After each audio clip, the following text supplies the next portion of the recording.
प्रशांत जी, आपकी हॉबी खो खो खेलना है?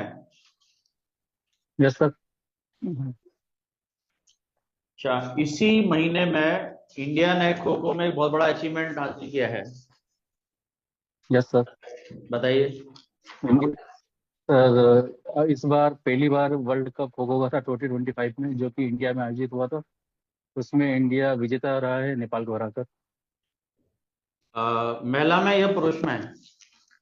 सर, दोनों में, महिला में भी और पुरुष में, दोनों में इंडिया ने नेपाल से मैच खेला था और दोनों में इंडिया विजेता रही। अच्छा, ये पुरुषों का जो खेल है ना खो खो का, कितने यस अंतर से इंडिया ने जीता नेपाल को हरा के? सर, ये 78-40। एग्जैक्टली मुझे याद नहीं है, ये पर 78-40। 54-36। सॉरी। अच्छा, ये खो के जो खो खो खेल है उसके जनक किसको माना जाता है, फाउंडर किसको माना जाता है? सर, सॉरी सर, नहीं सर। अच्छा, इसमें कितने खिलाड़ी होते हैं टोटल, एक टीम? सर इसमें सर, एक टीम में इसमें कुल 12 खिलाड़ी होते हैं, पर एक ही टाइम पे 9 खिलाड़ी खेलते हैं। अच्छा, और जब चेज करना होता है तब कितने होते हैं? सर, चेस करना होता है सर, तब 3 खेलते हैं एक ही साथ, बेच में, 3 दिन के बेच में तो। ओके। ये खो खो का जो मैदान होता है उसकी लंबाई चौड़ाई बताएंगे? सर, ये 16 मीटर लंबा और 8 मीटर चौड़ा रहता है इसका जी। ग्राउंड। तो 16 कितना? मीटर लंबा रहता है इसका ग्राउंड और 8 मीटर चौड़ा। 16x8? यस सर, 16 लेंथ में और 8 वेट में, और अच्छा 3 mm का इनका गैप रहता है। अच्छा अच्छा। अच्छा, ये बताइए कि आप की दूसरी हॉबी है सुडोku के जो कठिन प्रश्न होते हैं उनको हल करना, तो इससे यस आपको सर। क्या क्या फायदा होता है? सर, इससे पेशेंस बढ़ता है। इससे ये भी प्रोत्साहन मिलता है कि एक काम को यदि रुक जाता है तो फिर बार बार प्रयास करके हो सकता है, उसको कंप्लीट किया जा सकता है। तो इस अपनी हॉबी का आप यानी कि यहाँ पर टेक्निकल डिपार्टमेंट में आने के बाद, आईटीआई प्रिंसिपल बनने के बाद किस तरह से यूज करेंगे? सर, इस हॉबी का उपयोग सर मैं, जैसे कि कोई कठिन काम आएगा तो उसको मैं छोड़ूंगा नहीं, उसको उस पर प्रयत्न करूंगा कि इसको किस तरीके से हल किया जा सकता है। उसको टाइम लूंगा मैं करने में, मतलब टाइम कंज्यूम करूंगा, प्लानिंग करूंगा, स्ट्रेटेजी करूंगा, उसके हिसाब से फिर मैं उसको कंप्लीट करने की पूरी प्रयत्न करूंगा। अच्छा, आईटीआई में जो आईटीआई कॉलेज में हायरार्की क्या होती है? हायरार्की किस टाइप से? सर, तो आईटीआई कॉलेज में सबसे ऊपर प्रिंसिपल सर रहते हैं। हम्म उसके बाद सीनियर इंस्ट्रक्टर रहते हैं आईटीआई में, हम्म। जो कि हेड रहते हैं डिपार्टमेंट के। फिर उनके बाद बॉटम में इंस्ट्रक्टर रहते हैं। इंस्ट्रक्टर के बाद जो टेक्नीशियन रहते हैं, जो काम देखते हैं वर्कशॉप में। अच्छा और सर, कॉलेज, इसके अलावा अदर्स में। जी, कॉलेज में यानी कि इंजीनियरिंग की ब्रांच होती है और आईटीआई में ट्रेड क्यों होती है? सर, कॉलेज में थ्योरेटिकल नॉलेज के साथ प्रैक्टिकल रहता है, और आईटीआई में डिफरेंट स्पेसिफिक चीजें अपन बताते हैं, तो उसमें ट्रेड आ जाते हैं अलग अलग। किसी अपन स्पेशल ट्रेड में पहुंच जाते हैं, और कॉलेज में ब्रांच में वो एक वाइड रेंज हो जाती है। अच्छा, अभी जो आईटीआई कॉलेज होते हैं उनमें कितनी लगभग ट्रेड होती हैं? सर, अलग अलग कॉलेजेस में अलग अलग ट्रेड्स रहती है, पर एज अ जनरल एक कॉलेज में 40 to 50 30, सॉरी, 30 ट्रेड्स हो सकती है। कितनी हो सकती और है? ओवरऑल इंडिया में 25 से 30 अच्छा अच्छा, सही। ट्रेड कॉलेज में मिल सकती है, एक जनरल कॉलेज में। तो अभी ऐसी कौन सी ट्रेड नहीं है जो आप यानी कि उसमें लॉन्च करना चाहेंगे अपने आईटीआई में? सर, अभी हाल ही में इंडस्ट्री 4.0, ये मेकाट्रॉनिक्स ऑटोमेशन, ये फील्ड अभी मैकेनिकल में नहीं है, ये हाल ही में अभी लॉन्च करने का हो। इसके अलावा भारत सरकार कुछ हैंडलूम में इनमें भी नई नई लाना चाहिए। जैसे एक अभी कसौली, सॉरी, एक पेंटिंग था, उससे ट्रेड आर्ट वर्क चालू किया था। इस तरीके से अपन लोकल लोकल पेंटिंग से हैंडलूम में ही अपन चालू कर सकते हैं। इंडिया गवर्नमेंट की स्किल डेवलपमेंट पॉलिसी के बारे में बताएंगे कुछ? सर, एमएसडी, जो ministry of skill development entrepreneurship है, उसके अंदर स्किल डेवलपमेंट की गवर्नमेंट बहुत प्रयत्न कर रही है। उसमें संकल्प स्कीम, स्टार स्कीम, पीएम कौशल विकास योजना। ये इस टाइप के बारे में कुछ बताइए।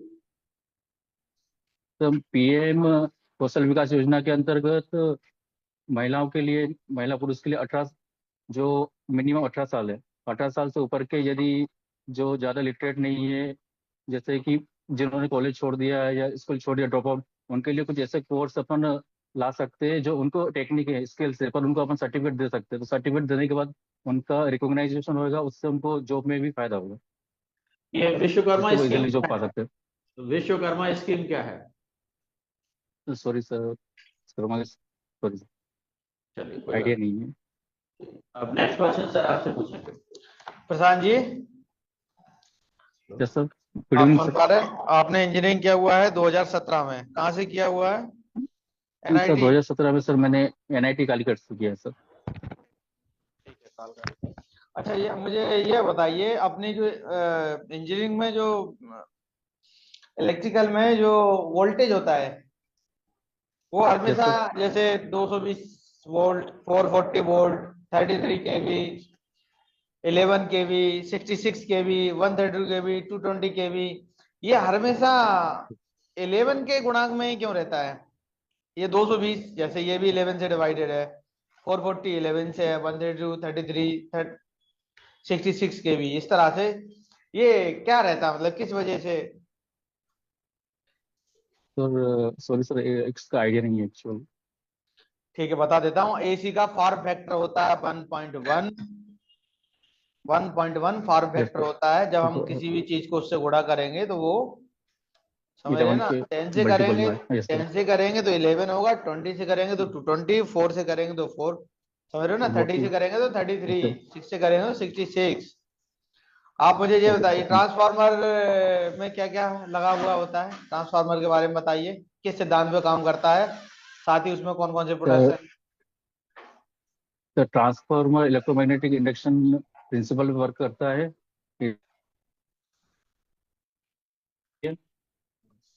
सर आवाज, इसमें प्राइमरी कॉइल होती है, एक सेकेंडरी कॉइल होती है। जब अपन मैग्नेटिक फील्ड प्रोवाइड करते हैं तो इसमें म्यूचुअल इंडक्शन होता है। म्यूचुअल इंडक्शन के बाद जो कॉइल्स है उसमें ईएमएफ प्रोड्यूस होता है, तो इससे डिफरेंशिएट होता है वोल्टेज में। तो इससे अपन वोल्टेज स्टेप अप और स्टेप डाउन अपन पा सकते हो। और इसमें पावर में कोई चेंज होता है क्या? फ्रिक्वेंसी में कोई चेंज होता है? फ्रिक्वेंसी सर क्या? सब सब पावर दोनों की सेम होती है, दोनों साइड।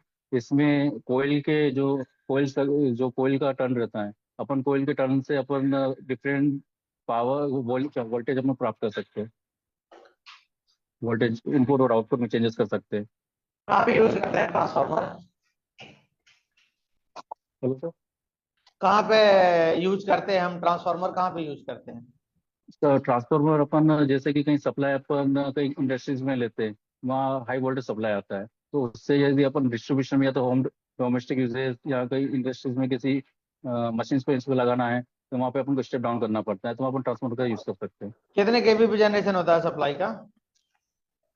सर जो हाई, सॉरी, कितने केवी पे जनरेशन होता डोमेस्टिक है यूज। सप्लाई? जनरेशन, जनरेशन जो है ना, by the yes generator, sir. कितने केवी पे जनरेट करते हैं? सर एक्चुअली आपने ये मैं गेस कर सकता हूँ। हाँ, गेस कर लीजिए। तो 11 किलोवाट। हाँ, 11 केवी अभी। और इससे ज्यादा क्यों नहीं करते? 33 केवी पे कर सकते हैं, कई जगह हो भी रहा है, अभी लेटेस्टली आ गया है ऐसा। तो वजह क्या है कि मोस्टली तो 11 केवी पे होता है, ऐसा क्यों? Sir sorry, sorry sir, idea नहीं।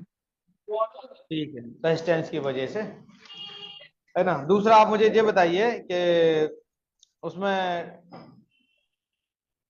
जो जनरेटर होते हैं, उसमें स्पीड कैसे डिसाइड करते हैं? क्या रहता है उसका स्पीड? कैसे पता चलेगा कितना स्पीड है? स्पीड घटा बढ़ा सकते हैं क्या? सर इसको डायनोमीटर से अपन चेक कर सकते हैं ठीक है, स्पीड, स्पीड हो उसका गया। टॉर्क स्पीड चेक करने का, ठीक टॉर्क है। उसका चेक कर सकते हैं।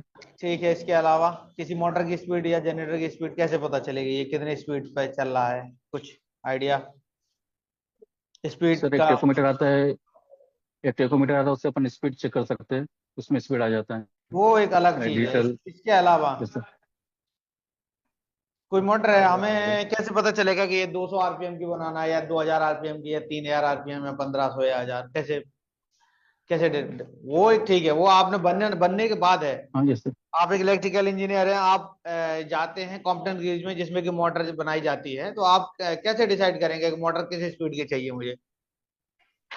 सर उसमें एक पोल के हिसाब से, पोल और फ्रिक्वेंसी, कितने पोल चाहिए और कितने फ्रिक्वेंसी, उस हिसाब से उसकी मोटर की स्पीड आती है, एक सिंक्रोनस स्पीड।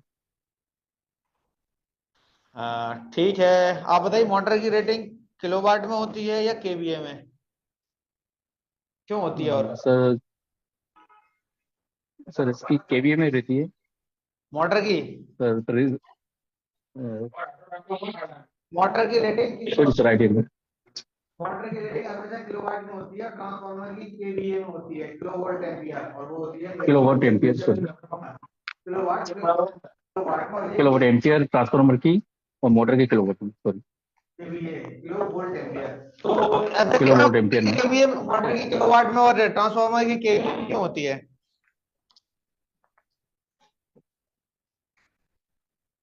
बताइए।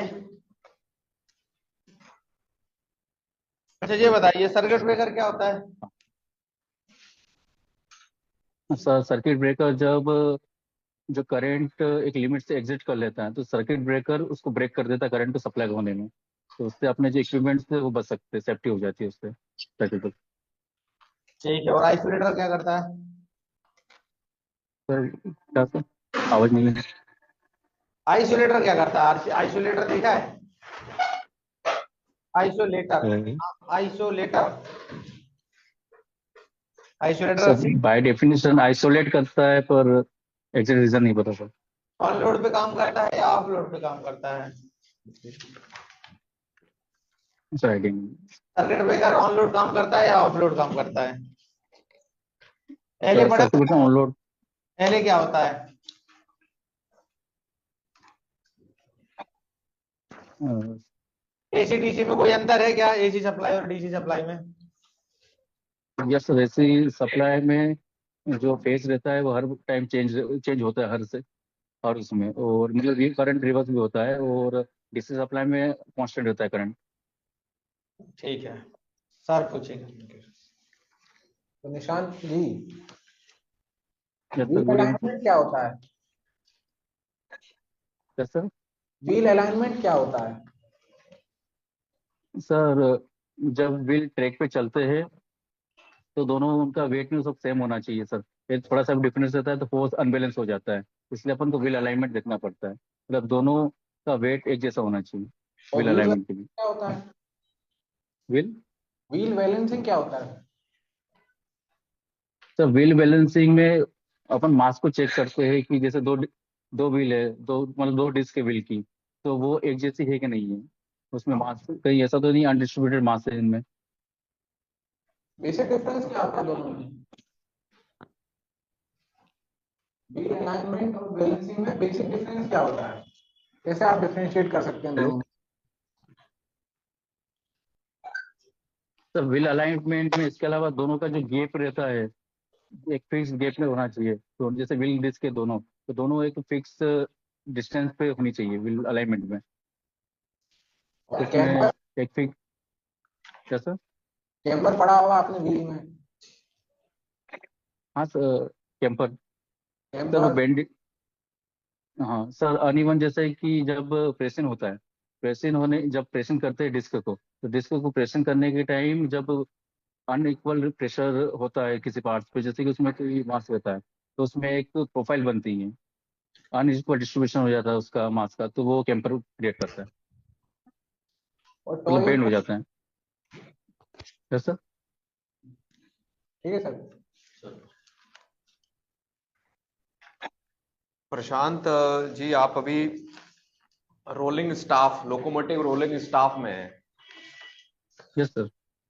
अच्छा, तो ये बताइए कि जो इंजन्स में, लोकोमोटिव्स में जो व्हील्स होते हैं और जो कोचेस में व्हील्स होते हैं, उन दोनों में कोई डिफरेंस है या फिर सेम होते हैं? सर इन दोनों में डिफरेंस होता है सर। लोकोमोटिव में जैसे इनके अपन मटेरियल के ऊपर भी ले लेते हैं। मटेरियल अलग अलग भी रहता है, जैसे कि जो लोकल चलती है डेमो में, इसमें अपन फोर्जिंग के भी लेते हैं। फोर्जिंग जो होती है, फोर्जिंग की डिस्क यूज करते हैं। और जो अपने नॉर्मल लोकोमोटिव रहते हैं, इसमें अपन ये कास्ट स्टील इनके डिस्क यूज करते हैं। इसके अलावा इनके साइज में वेरिएशन रहता है, इनकी बिल्ड डायमीटर, इनकी जो प्रोफाइल बनती है वो डिफरेंस रहती है। अच्छा, WAP9 जो है उसमें टोटल व्हील्स कितने हैं? सर WAP9 जो है उसमें एक कोको टाइप की एक बोगी लगती है, उसमें 3 व्हील यूज होते हैं सर एक बोगी में, तो टोटल सिक्स 6 हो गए। 6 व्हील यूज होते हैं सर। Yes sir. और वेब 7 में? सर 7 में भी सेम रहता है सर। WAP7 और WAG9 और WAP7 में सर सेम रहता है, दोनों अच्छा, में तीन तीन दोनों कोको में बोगी। दोनों में 6 व्हील्स रहेंगे, है ना? Yes sir. इसमें और एक अलग टाइप का रहता है WAP5, उसमें सर 4 व्हील यूज होते हैं। अच्छा, और जो मतलब डीजल वाले जो चलते हैं हमारे शंटिंग के लिए यूज यस होते सर। हैं, उनके लिए उनमें यस कौन सर। सा? सर उसमें भी ये कोको टाइप की बोगी का यूज होता है, उसमें भी 6 व्हील होते हैं, डीजल वाले में भी। अच्छा, जो लोकोमोटिव में जो ब्रेक ब्रेक होती है, ब्रेकिंग सिस्टम यस सर। होता है, कैसे काम करता है? सर आवाज नहीं आई है, फिर से बोल सकते हैं सर? जो आपका लोकोमोटिव होता है, कोई भी लोकोमोटिव हो सकता है, वो web 7, yes sir. Web 9, yes तो सर। उसमें हमारा ब्रेकिंग सिस्टम कैसे काम करता है वहां पे? सर इसके अंदर जो मोटर का सप्लाई होता है, इलेक्ट्रिक मोटर का सप्लाई होता है, तो उसमें जो एक ब्रेकिंग होता है, रीजनरेटिव ब्रेकिंग। इसके अंदर जब जैसे कि जो अपन को रोकना हो, तो आप उसमें करंट का डायरेक्शन रिवर्स करते हैं। तो रिवर्स करने के कारण फिर, सॉरी सर एग्जैक्ट नहीं बता सकता मैं, पर करंट का डायरेक्शन रिवर्स करने के कारण ओके ओके, मैं जो। समझ गया समझ गया। हाँ। ठीक है। अच्छा, आपने रैंकाइन साइकिल के बारे में पढ़ा है? यस सर, रैंकिन साइकिल का सर पढ़ा है मैंने। अच्छा, तो इसके बारे में थोड़ा सा बताइए। सर रैंकिन साइकिल ये वेपर कंप्रेशन साइकिल होती है। तो हम्म। इसके अंदर अपन वेपर्स का यूज करते हैं। ये सर टरबाइन में यूज होती है, जैसे कि टरबाइन के नोजल में। अच्छा, और जो गैस पावर साइकिल होती है वो? Sir gas power cycle Brayton cycle का इसमें यूज होता है सर। ब्रेटन साइकिल के अंदर इसमें अपन एक्सटर्नल इंजन में इसका यूज करते हैं, जैसे कि एयरक्राफ्ट में उनमें। ओके।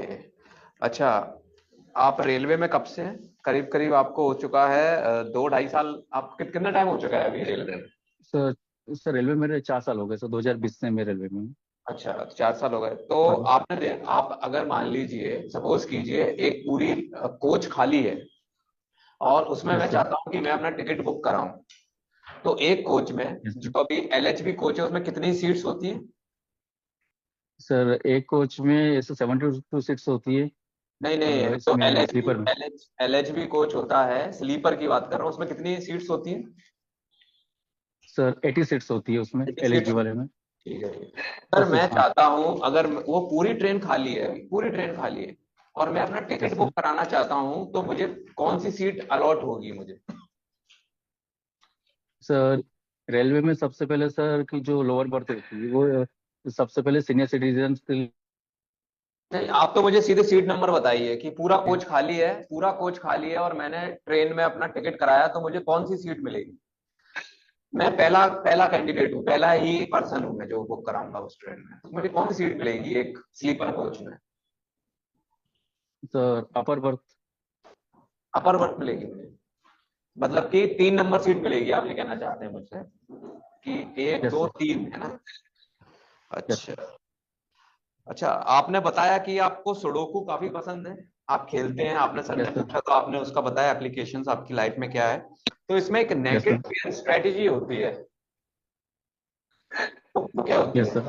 हाँ, क्या होती है नेकेड प्लेयर स्ट्रेटेजी? सर इसमें नेकेड प्ले स्ट्रेटजी में अपन जैसे कि एक कॉलम पूरा खाली है, तो उसके आसपास के जैसे सिंक्रोनस में डायगोनल, अपन डायगोनल भी देखते हैं। हाँ, 9 बाई 9। और वर्टिकल। हाँ हाँ हाँ, हेलो। बताइए। हाँ। हाँ सर। तो इसमें जैसे कि ये कॉलम खाली है, कॉलम में अपन डायगोनल वर्टिकली एंड हॉरिजॉन्टली अपन चेक करते हैं कि वही नंबर का इधर रिपीट तो नहीं हो रहा है सेम हम्म। में, यदि नहीं हो रहा है। और एक अपना जो सिंगल ग्रिड रहता है 3x3 का, उसमें कहीं कोई मतलब वो पहले से रिपीटेटिव तो नहीं है। यदि नहीं है तो अपन उसमें उसको यूज कर सकते हैं कि हाँ ये यहाँ एग्जैक्ट गेस अपन कर सकते हैं। मेरा लास्ट क्वेश्चन है आपसे कि आपने अपना जो एनआईटी में पढ़ते थे 2017 में आप पास आउट हुए, उसके बाद आपने 2020 में, ये शायद 2019 में एग्जाम आया था आरआरबी का, उसी से आप शायद हुए होंगे। Yes sir. हाँ, तो आपने क्या किया एनआईटी से पास आउट होने के बाद? आपने 2 साल क्या किया था? सर एनआईटी से पास होने के बाद सर 1 साल एक्चुअल में मैंने तैयारी की थी इसकी एग्जाम्स की, और कुछ हद तक सफलता मिली थी। ये मेरा मेंस तक हुआ था। इसके बाद सर इंटरव्यू में नहीं पाया तो मैं फिर से इसमें मैंने कोशिश की तैयारी करने में। तो फिर तब रेलवे की एग्जाम आई थी, तो फिर मैंने रेलवे ज्वाइन करी। Thank you sir. नहीं, मैं दे दूं।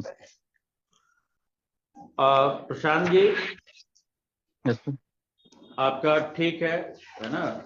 आप बड़े सहज रहते हैं, किसी टाइप से आपको कोई घबराहट नहीं है, नर्वसनेस भी नहीं है, और आपको अपने हॉबी की नॉलेज भी अच्छी है, और बकाया टेक्निकल चीजें भी मैं समझ पाया हूँ, तो ठीक है। लेकिन और भी कोई आपको डाउट हो तो सर से आप पूछ सकते हैं।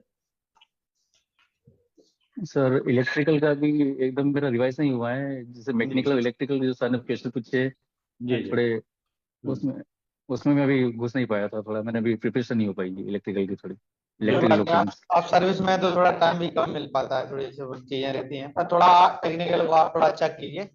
Yes sir. टेक्निकल ऐसा कुछ बहुत भारी हम लोगों ने नहीं पूछा, वो बेसिक ही बेसिक, ज्यादा हाँ यस सर। ऐसा भी हाँ नहीं सर, बेसिक था। बेसिक पूछा है पर सर हाँ, उसमें रिवाइज नहीं हो पाया सर वो एक्चुअल में।